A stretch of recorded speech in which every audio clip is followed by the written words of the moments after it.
Auzubillah mina shaitan rajim bismillah rahman rahim. Ame ambalma malen cɛman ni musoman bɛɛ lajɛlen fo fɛn fɛn bɛ k'an lajɛ Mali kɔnɔna la ani Mali kɛnɛmanaw la. An b'aw fo halisa dante foli la, an b'aw fo a ka kulomajɔ la, an b'aw fo a ka lajɛli ani a ka kanuni la. Ni wagati in na sa an b'a fɔ bi ye juma ye, Ala k'an ka bato minɛ. Ni bi jumadɔba in na an y'an sɛnsɛn ka se numéro 10 ma. Numéro 10 ale y'a yira na k'a fɔ révélation ba dɔw bɛ yen, olu kɔfɛ fɛnɛ annonce ba dɔw fɛnɛ kan ka kɛ fɛn min bɛ jamana ko yɛrɛ fɛnɛ kun kan. Donc an bɛ numéro 10 fɛ yen, an bɛna kuma d'a ma a ka foli di maliyɛn bɛɛ lajɛlen ma. Numéro 10 salam alaikum. Wa alaikum assalam wa rahmatullah. An bɛ maliyɛn bɛɛ fo jamana kɔnɔ ani jamana kɔ kan.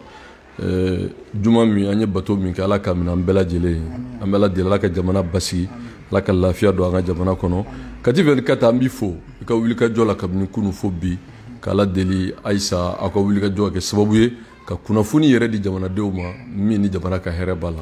O tuma aw nana aw nakuna ka d'a ka kunnafoni ba fila b'an bolo. An bɔra Kuluba ani l'imperturbable patriote Assimi Goïta an sigira an kumana. A ka kan jamanadenw k'a dɔn min fɔra. Ne t'a dogo dɛ, ayi ne t'a dogo. Ne y'a fɔ kunu, n b'a fɔ bi, wa sini a kunnafoni jama yɛrɛ ka kɛ seere. O de y'a to n ko an tɛ nin ko in sumaya pour que bɛɛ ka bɔ a kalama. An bɛ weleba dɔ kɛ n'o ye conférence de presse ye ka jamana bɛɛ wele ka taa kunnafoni in fɔ ye. Mais kunnafoni in bɛ fɔ ni laɲini fila ye. A fɔlɔ ye min ye, k'a fɔ jamanaden fɛn fɛn bɛ jamana fɛ n'o ye les patriotes, k'a fɔ Mali transition a sera sa maliyɛnw yɛrɛ ka jamana gérer. Donc o hukumu kɔnɔ an taara a dɔn ko min kɛra, dɔw ko coup d'état filanan, dɔw ko ka bandaw bɔ a jɔyɔrɔ la, ko ka Moctar Wade bɔ a jɔyɔrɔ la, dɔw ko Assimi bɛ fanga de fɛ, dɔw ko a kɛra ta a bɔra ta. Anw ni an ka ɲɛmɔgɔ n'o ye Malick Diaw ye n'ale ye CNT ɲɛmɔgɔ ye, bi sɔgɔmada la 10 heures ani Assimi sigira ka kuma. Kuma in banna, min fɔra o kan ka lase jamanadenw k'o dɔn. C'est notre mission, c'est notre rôle. Surasi tɛ kuma. Surasi ye baara bi la fɔ armée la ko les grandes miettes. U ka formation yɛrɛ o man ka kuma. Bon ni Ala y'a latigɛ k'a fɔ surasiw nan'u sɔrɔ nin jɔyɔrɔ in na, an b'a mɛn politiciens na don o don k'u kan ka taa front de la, u man k'u da don politique la. Bon ni mɔgɔ min t'a faamu kuma in bɛ don hakili la, politique kɔrɔ ye mun ye? Ko ka jamana jɔ. O de tɛ wa? Bon mɔgɔ min sɔnna ka taa a yɛrɛ ɲi di jamana kisili kama, ne ma dala ni mɔgɔ bɛ yen min ka baara fanga ka bon n'o ta ye. Mun de y'u bɔ front na ka na? An bɛɛ tun bɛ boulevard l'Indépendance yɛrɛ tun bɛ yen. N ko bɛɛ de bɔra ko i bɛ ka fanga bila. Non seulement ma fanga bila, fagali bɔra la. Ja mɔgɔ minnu fagara, mɔgɔ minnu kɛra sababu ye ka fagali kɛ, bandaw yi sen na nin bɛɛ kan. Kelen, i b'a dɔn nafoloba min fana bɔra ko k'a di jamana surasiw ma, n'a bɛ fɔ ko programmation militaire, mɔgɔw b'a faamu cogo min, miliyari 2,000 ani 200. Assimi kun ko surasiw minnu sen b'a la ni civil minnu sen b'a la ko k'a bɛɛ minɛ. Bandaw ko non. Dossier fɛn fɛn dun dira vérificateur ma ko k'a di ko ka kiiri k'a la, gouvernement n'o ye Moctar Wade ye, olu fana y'u sen da o kan. Bon sisan transition tɛ se ka ɲɛ sɔrɔ. Assimi ye fɛɛrɛ bɛɛ kɛ ka kumaɲɔgɔnya bɛɛ kɛ pour que nin ko in ka sira sɔrɔ, a ma sira sɔrɔ. Min yɛrɛ nana ko yɛrɛ bɛɛ juguya, n'aw b'a fɛ k'o kuma fɔ mɔgɔw k'a mɛn, k'a ye coup d'état filanan kɛ, n b'o de fɔ. Mais mɔgɔ min ye vice président ye, charte de y'a sigi, cour constitutionnelle a fɛ, a b'o jɔyɔrɔ la, coup d'état bɛ min? Ka bandaw b'a jɔyɔrɔ la, ni ka Moctar Wade bɔ yen, n bɛna version yɛrɛ fɔ. Ne tun b'a kalama, mais bi a fɔ don sera. N ko bi a fɔ don sera. A b'a dɔn surasiya, a fɔ min ma ko unité de corps d'armes. N'i ye surasiya ta k'a lajɛ, corps de b'a la. Armée de l'air bɛ yen, armée de terre bɛ yen. Mɔgɔ caman t'o différence dɔn. Mais armée de terre la, corps dɔw de b'a kɔnɔ. Béret vert o ye armée de terre composant dɔ ye. Garde nationale a composant dɔ ye. Gendarmerie o fana bɛ yen. Hali n'olu ka baara cogoya wɛrɛ b'o la. Bon u tun b'a fɛ ka kɛlɛ de don surasiw ni ɲɔgɔn cɛ, n'a fɔ u ye min kɛ 2012. Parce que ka Sadio ani Kone bɔ yen, a bɛ komi n'a fɔ sisan Assimi de ye gardiw janfa, donc gardiw k'olu ɲini k'u kɛ Assimi kan. O de fɛɛrɛ tun b'u kɔnɔ. nin ye ŋana juguya ye dɛ bon nin baara jugu yi Assimi ko ale ye su bɛɛ kɛ a ye CEDEAO président wele ka tila tugu CEDEAO ka représentant mɔgɔ minnu bɛ yan k'u bɛɛ wele ka f'u ye ka kuma bandaw fɛ pour que vraiment ninnu ka t'u jɔyɔrɔ la parce que mɔgɔ minnu don sɔrɔsiya ŋanaya u b'a dɔn turupu dalen d'u la u bɛ baara min na yan nɔ mɔgɔw b'u yɛrɛ y'u la u b'a gɛlɛya dɔn u ni cɛdenw bɛ ko in kalama bon ko vraiment u t'a fɛ u ka b'u nɔ na u m'u lamɛn ale yɛrɛ tun bɛ Mokutari Wade wele a t'a ka téléphone ta n'a m'a fɔ a ni parti politique bɛ ɲɔgɔn ɲɛ na a laban yɛrɛ a ka téléphone fagara a t'a ta alors que charte yɛrɛ kɔnɔ Mokutari Wade ka ɲɛmɔgɔ de y'ale donc Mokutari Wade ni bandaw tun bɛ janfa de la u ni tɛ jamana tɔgɔ fɔ u ni puissance étrangère dɔw pour que ka Mali yɛrɛ ka crise wuli ka kɛ komi i n'a fɔ sɔrɔsiw wulila ɲɔgɔn kama donc a bɛna yira diɲɛ bɛɛ la k'an b'a fɔ sɔrɔsiw ninnu kana coup d'état kɛ pour que diɲɛ bɛɛ k'a ye k'a fɔ voilà olu de ye jamana ci ka sɔrɔ u ye complot dɔ de kɛ en réalité Mokutari Wade et bandaw voulaient faire un complot un coup d'état contre les intérêts du Mali parce que Mali tun labɛnnen don ka siraw sɔrɔ sira min b'a to a ka lakana bɛ sabati yɔrɔnin kelen mais Assimi tɛ se ka nin fɔ donc u b'a fɛ bi politicien minnu bɛ yen i m'a ye hali a fɔr'u ye k'u kana i m'a ye u tun bɛnn'a la IRD tun donna gouvernement na ADP Maliba tun donna gouvernement na ADEMA ministre min taara mɔgɔw ka so ci a y'o kɛ ministre des finances ye ADEMA yɛrɛ hali ni m'o kɛ financier o bɛ min kɛ kojugu la bɛɛ b'o dɔn a tilara ka jɔnkɛ ta k'o kɛ ministre des finances ye an b'a d'aw ma parti fɛn o fɛn bɛ yen nɔ ni bolo bɛ ɲɛsin u ma o bɛɛ poste d'u ma ministériel la minnu ma poste dɔw y'olu don kɔsu la minnu ma don la olu tun labɛnnen don k'u bɛ ambassadeur place dɔw d'u ma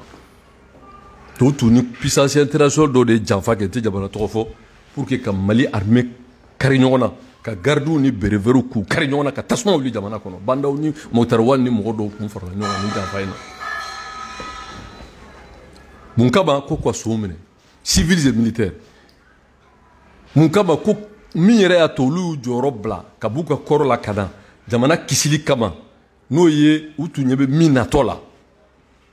n'o tun yɛrɛ bala u ye kuma wɛrɛw bɛ yen ka ça c'est secret militaire n tɛ se ka n da don o la k'o fɔ donc nin de ye révélation ye baara min bɛna kɛ o de ka fɔ bɛɛ ka jɛya Assimi bɛna la fɛɛrɛ bɛɛ tigɛ pour que son fɛn o fɛn tun bɛ yen n'u ye jamana nafolo dun u bɛɛ bɛna minɛ u bɛɛ bɛna minɛ ni Ala sɔnna dans le cadre de la justice bagatigɛ mɔgɔ si ma les dossiers sont clairs programmation militaire bandaw ni Mokutari Wade k'u sen nalen don o de kan 10 200 milliards min na n'u y'a dun civils et militaires donc nin de ye révélation ba ye min b'a la a filanan fana min ye u tun b'a fɛ ka garde nationale ani berevɛriw k'u kunkari ɲɔgɔn na ka tasuma wuli jamana kɔnɔ pour que mɔgɔw ka ɲina ko bɛɛ kɔ o tuma u bɛ sɔrɔ ka fɔ voilà o tuma ka bere rouge ni bere vert j'ai ta tu es garde nationale contre bere vert nin ye balawu ye dɛ bon ni maliyɛn bɛɛ ka nin bɛɛ ka bɔ nin kalama ka fɔ nin janfa in de kosɔn Assimi ko bon sisan ale tɛ se ka jamana to a ka ci a ka kari il préfère sauver l'État que de laisser des individus au nom de quoi soi-disant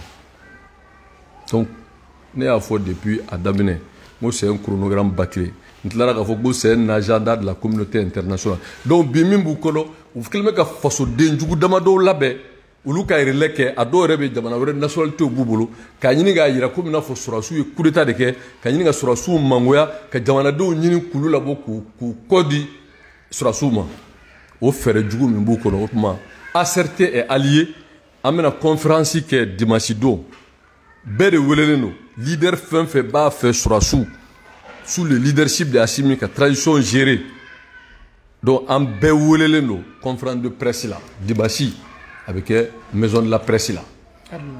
11h dimanche 11h média bɛɛ welelen don labɛn kun ye mun ye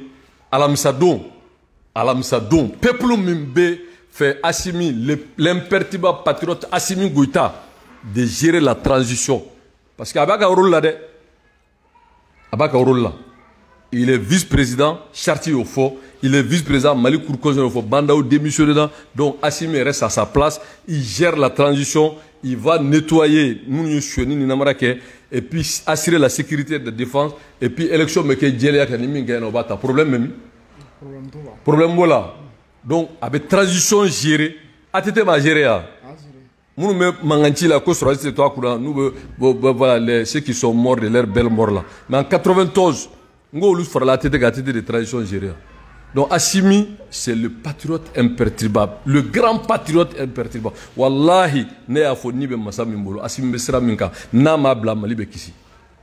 Wallahi, abe sira min kan na ma bla Mali be kisi. Parce que anya do tuma ni Mali ba fe ka ere soro. Faso den bete mo damado, faso den jugu damado, munu te jamana kola, nationalité flabu bolo, ulu ka atira dawo da luka faga soro doro, u be se ka fon fe ke na kera mo ni dina mo do bo la gusi. Ni armée de bol la gauche be demisunu bla bo mo bla ki fani ni ki banini ou be ko beke pour que dro fa ka duluma e maye primature dira mo numa to fo bali numa ou desra ga bela unana ni kuma mi ko point do bulu bulu ko no make folo ko lute gouvernement go kuma fo est-ce que nous jamana jola point maintenant hein aw mɔgɔ minnu CV 14 bila ka taa bi a fɔra u yɛrɛ ko non ko CV ko t'a la olu yɛrɛ ka mɔgɔ yira ne ko ma ko ninnu tɛ bɛn a la ko ne b'u dɔn walahi u tɛ bɛn a la aw bɛɛ bɔra kalama EM ka mɔgɔw ko k'olu de don ninnu ko k'olu de don a ma fɔ wa a bɛ réseau kan bɛɛ b'a kalama ne ka kuma labɛnnen tɛ bon pour que ka Choguel ka pɔnti kɛ o sen na u ko point bɛ k'o ka ɲɛnabɔ fɔlɔ bon olu ye point minnu fɔ o point tɛ ɲɛnabɔ hali lahara donc comme o point tɛ ɲɛnabɔ donc u ye pɔnti kɛ o sen na pour que kana se k'a sɔrɔ donc on b'a fait maintenant k'olu b'a fɛ ka jamanadenw nabɔ ko soi-disant anniversaire du M5 mais M5 c'est nous c'est le peuple sukɔnɔmɔgɔw minnu ka bitigi datugu pour que jamana ka jɔ ɔkɔlikaramɔgɔ minnu mago sara fo ka taa se cheminot ma fo ka taa se article 39 ma fo ka taa se diaspora ma fo ka taa se minnu ka élection namarala k'a minɛ u la n ko nin bɛɛ de ye M5 ye maintenant parti politique 4 5 ɲɛmɔgɔ ka taa fara ɲɔgɔn kan k'u bɛ jamanadenw hakili suɲɛ ale Choguel a ka parti tɔgɔ ko MPR peut-être mɔgɔw yɛrɛ t'a dɔn ne de bɛ to k'a fɔ pour que mɔgɔw k'a dɔn dɔɔni mun ta ka taa ye Sididi ye bon a banna bon min ye dɔ in ye cɛ dɔ burankɛ n'o ye dɔgɔtɔrɔkɛ in tɔgɔ Koniba n'i y'a tɔgɔ yɛrɛ fɔ est-ce que a b'a dɔn Modek ale ye Modek bon nin mana bɔ yen IRD olu tun b'a don gouvernement la ka ban bon donc ninnu m'a dɔn jamana ko tɛ fanga ɲinitɔn de kun don. I m'a ye a fɔra k'u ka primature ta u dɛsɛra u tun b'a fɛ k'o fana turu da sɔrɔsiw k'u tɛ se donc bi ne y'a faamu ne tun y'a essayé ka na ni bɛn sira ye an mago bɛ bɛn na dɛ mais an mago bɛ bɛn min bɛ kɛ jamanajɔ kan mais mɔgɔ damadɔ ka taa fara ɲɔgɔn kan ka taa nationalité fila de b'u bolo yɔrɔ yan fɛ madame si Karacho o ye Adema ye bon Adema jamana in yɛrɛ ka ci k'a ta tiɲɛ k'a halaki o ye Adema ye a fɔra ko bɛn ka kɛ mais bɛn bɛ kɛ tiɲɛ de kan o mais ninnu tɛ bɛn ko la ninnu t'a fɛ système dɔ de b'u bolo kabini 94 tuma bɛɛ ni jamana bɛ fɛ k'a yɛrɛ sɔrɔ u bɛ fara ɲɔgɔn kan ka jamana ɲini k'a kari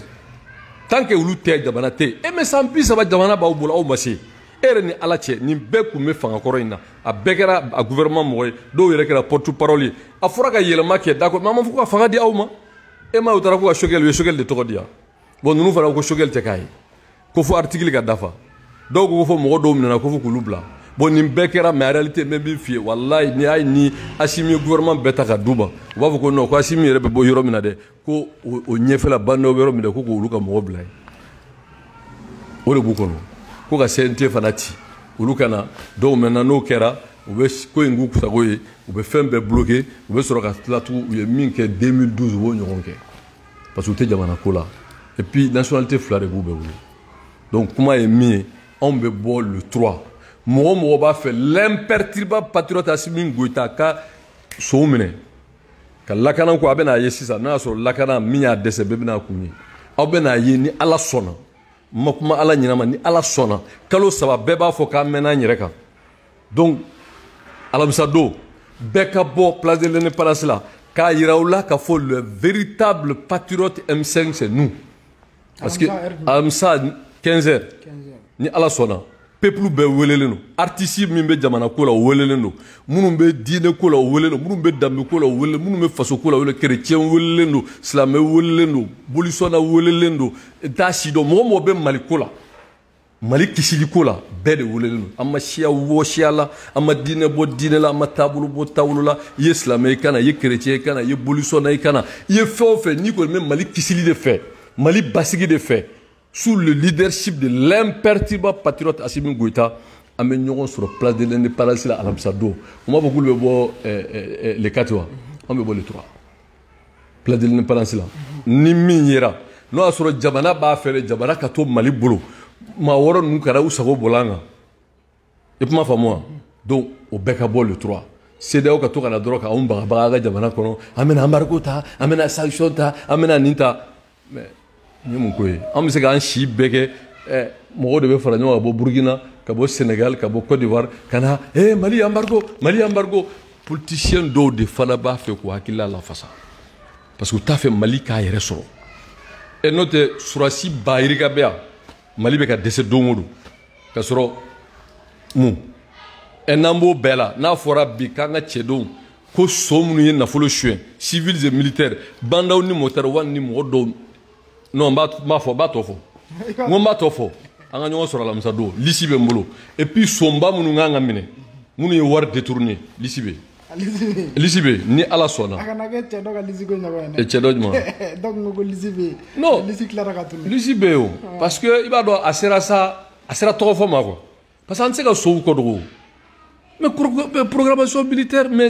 Badao, et puis problème, programmation militaire, c'est que vous ne savez pas, mais quand même c'est l'air Badao. Accord de défense, c'est Badao.